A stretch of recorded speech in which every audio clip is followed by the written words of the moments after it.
I didn't know it was okay.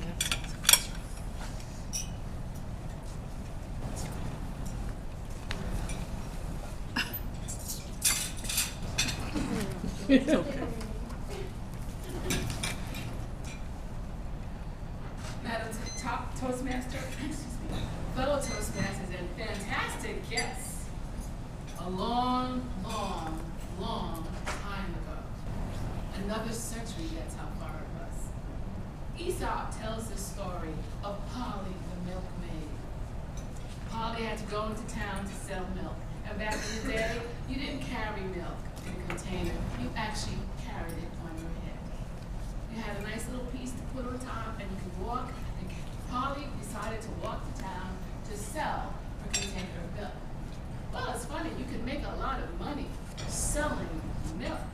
And as Polly walked to town, she started dreaming about what she could do with that milk when she sold it. She actually passed Farmer Brown's house.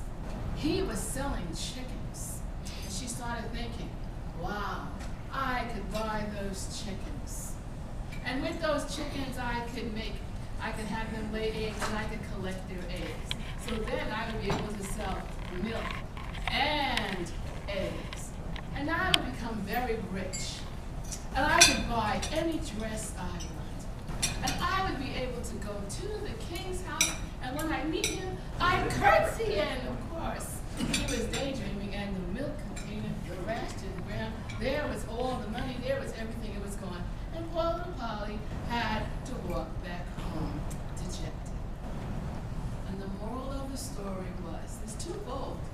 First of all, don't cry over spilled milk, and never count your chickens before they're hatched, or your eggs before they're hatched.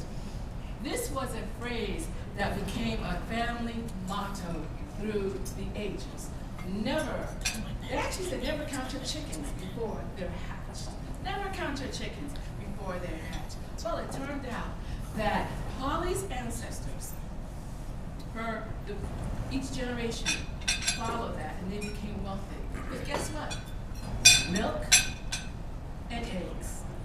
They actually became the great cheese and egg emporium, and you can find them today. Of course, they're more modern. No one walks down the street with a container of milk on their head. They just use trucks and everything, and trains, and it's just incredible. But Polly's great-great-great-great-great-great-daughter was at the computer one day. She was just promoted to Director of Innovation.